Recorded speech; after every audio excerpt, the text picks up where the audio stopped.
All right, we got our next guest. Just to continue on with tonight's great show, I'm excited to speak with him today. He's one of Great Britain's top heavyweight prospects in the game, one of the most popular prospects to come out of the UK right now, and it's a great honor to have him on here, especially with his lineage in the fight game. And he's got a big fight coming up in a little over a month, and we're here to talk about that with him right now. So without further ado, British heavyweight prospect NATHAN Gorman. Nathan, thank you for your time tonight. How you doing? Feeling well. 6 weeks I've got until the fight between me and Nick Webb. It's for the English title. I'm ahead of schedule already. I've been in a training camp for 10 weeks, so I'm feeling good. It's probably the hardest I've trained for this fight. It's a major title, so this fight, to win this fight puts me in good stead on leading on to world honors. So just looking forward to it now.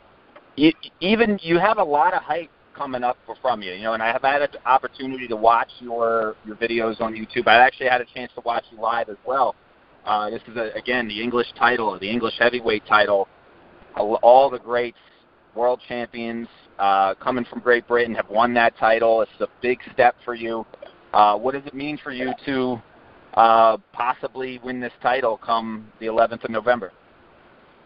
Well, if I win this title, like I said before, it puts me on the world map. Then, it puts me on the stage. Everyone will want to fight me, and I'll be in the world ranking. So there's a lot of good fights there. But at the end of the day, I got to concentrate on Nick Webb. I don't listen to any of the hype coming up or coming through. I just got to keep my head down, and keep doing what I'm doing. Hey, Nick, this is Michael Doss, man. I want to ask about Nick Webb. First undefeated guy that you fought. Has a good record. He's a bigger guy than you are. What do you really know about Nick? Do you guys do you know him previous before this fight, or do you know anything about him? I've never met him before in my life, to be fair. I've obviously watched it before the fight was even made. I've watched him because I keep an eye out on everyone what's in my weight category coming up. I know he's a big puncher. He takes a lot of risk throwing them big punches, and I reckon that's where I'll capitalise. I'm fast with me hand, I'm a good counter puncher, and that's where I'll capitalise. But I know nothing about him. I don't know what he's like as a man or as a person. But I said I've only watched him. Never watched him live. Watched him on YouTube and stuff. So we'll soon see November the 11th how good he is.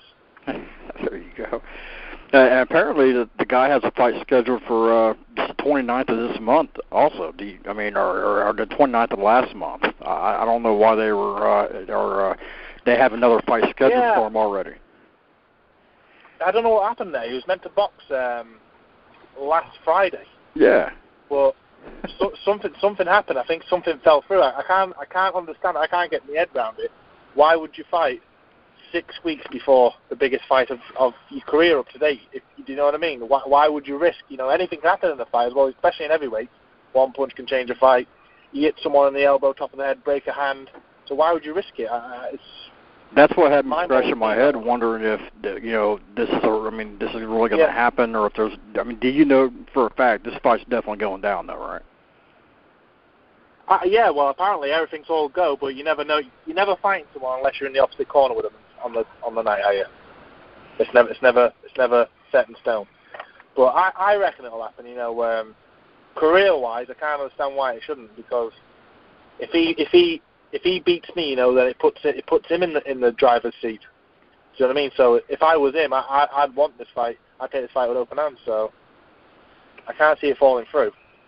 But like you said, you just don't know, do you? Until you're in the ring taking punches. Well, exactly. Until you're in the ring taking them big punches, you don't know, brother. Well, let me ask you this, champ. Man, there's so many guys with Gypsy lineage, really having success right now in boxing. Different divisions, not just heavyweight. He's the great nephew. He's the great nephew of the King of the Gypsies, Bartley Gorman. It's one of our co-hosts, Rufus Deaf, about. I'm telling you, Rufus, he couldn't make it on this show. He couldn't make it for this right now, but he knows everything about bare knuckle. He knows everything about your great uncle, and he's a little psychotic with it at times. We love Rufus and all, but he really does, and he's educated us over the years. And, again, I guess he knows his stuff.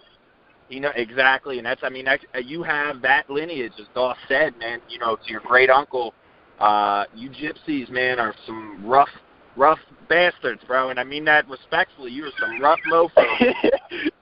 We have some here in the United States that get over here, man, and we don't, we don't mess with you. But do you tribute, obviously, your lineage dating back to all the great fighters to where you've become today as a professional?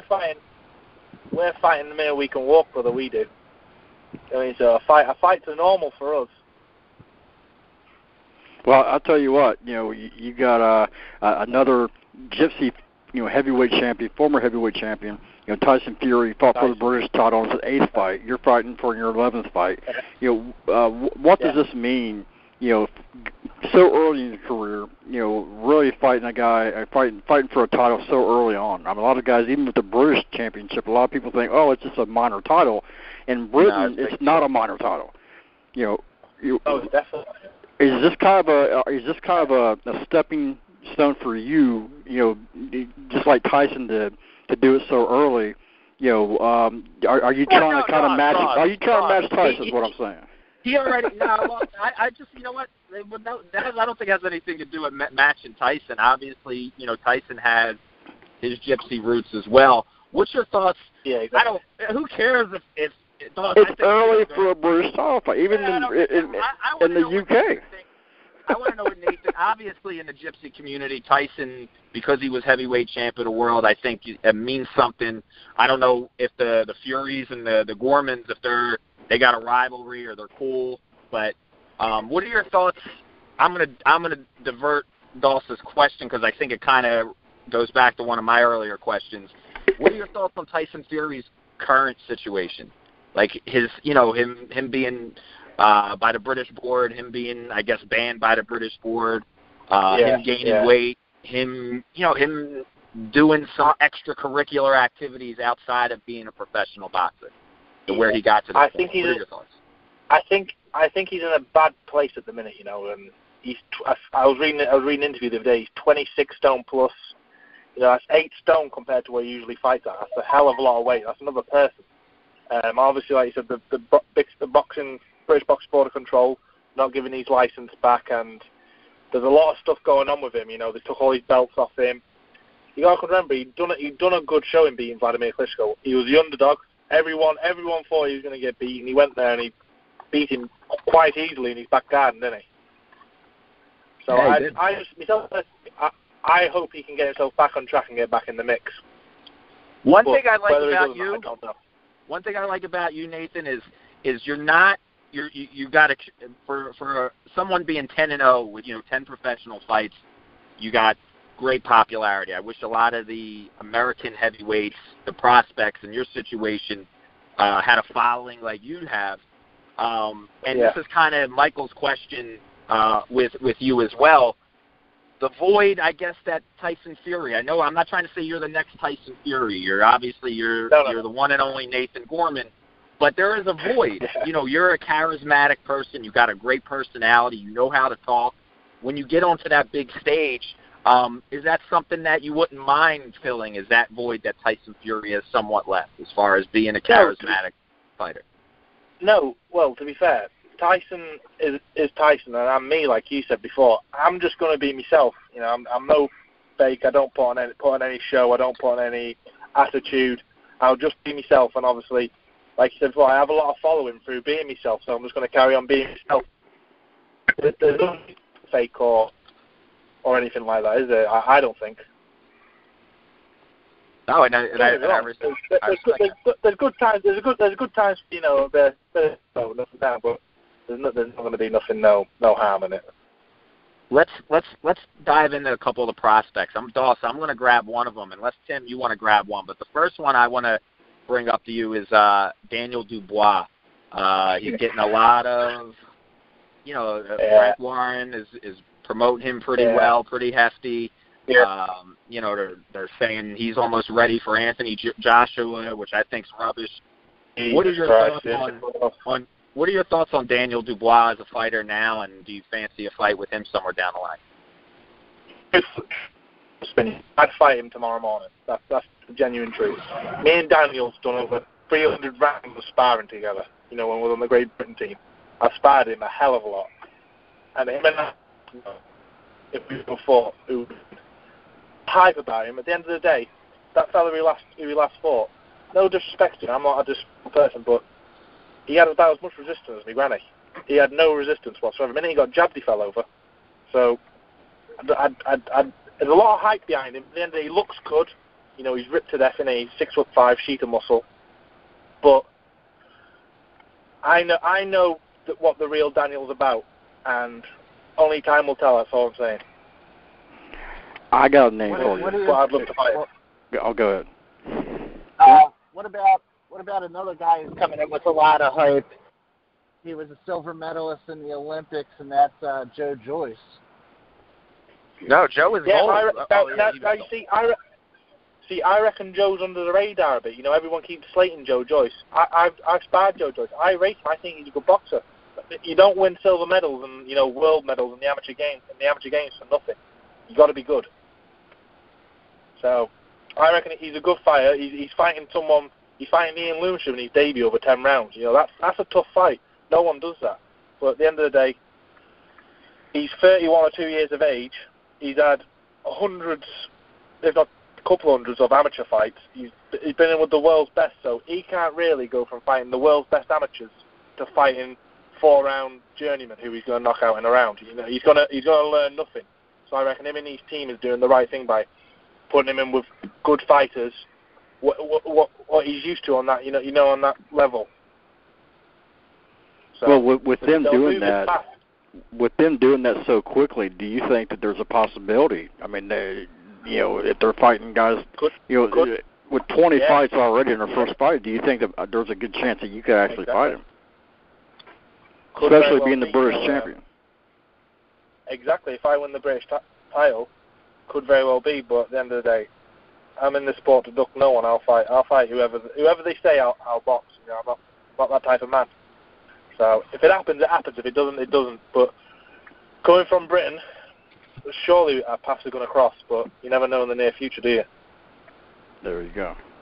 I tell you what, given both styles, that right there would be a hell of a fight.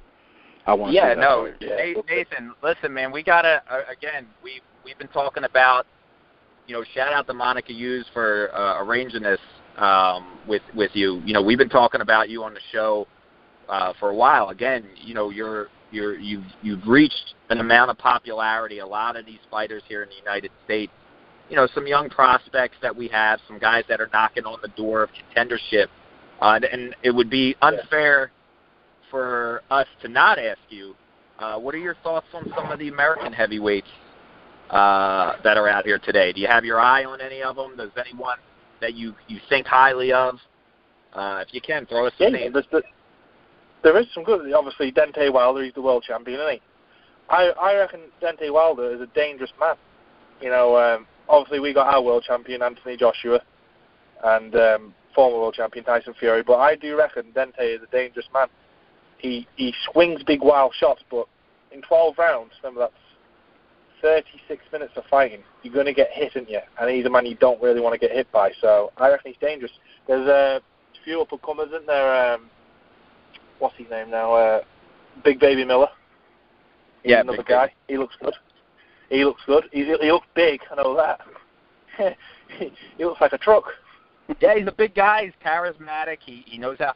I like the fighters that know how to talk. I like Big Baby. I know, I think he had a pretty impressive win with Gerald Washington in his last fight. He did, yeah. He destroyed him. He beat him in better fashion than Wilder did. So, I think he's on a collision path with some of the British heavyweights as well. I know he's been calling out Dillian White. That'd be a good fight. I'd like to do that. Yeah, they're kind of similar in style. What's his name's a little bit thicker, Jarrell, but I guess similar style would be great trash talk, I think, leading up to the fight if that happened. But, I think Eddie Hearn may be doing some promotional stuff with Jarrell Miller, so you never know. He may be heading abroad. Never know, brother. You never know. But Nathan, hey man, we want to, we enjoy talking to you. Don't want to take too much time. I know you're busy training, spending time with a little bit of time. You're not training with your family in preparation for the 11th of November English heavyweight title fight with Nick Webb on the undercard of Liam Smith and Liam Williams, which, again, it's a fantastic undercard. I know there's some other fights on there, but you're one of the key supports. 2 unbeatens, man. Yeah. We'd love to welcome you back. We're rooting for you here on ATG Radio. We'd love to welcome you back on the show after you bring back the English title, man. We'll definitely do some more anyways. Good to speak to you, boys. Thanks, all right, great speaking with you, man. Thanks so much for your time, Nathan. Take care, brother. God bless you, brother. Take care. Take care. Bye. Bye-bye, brother.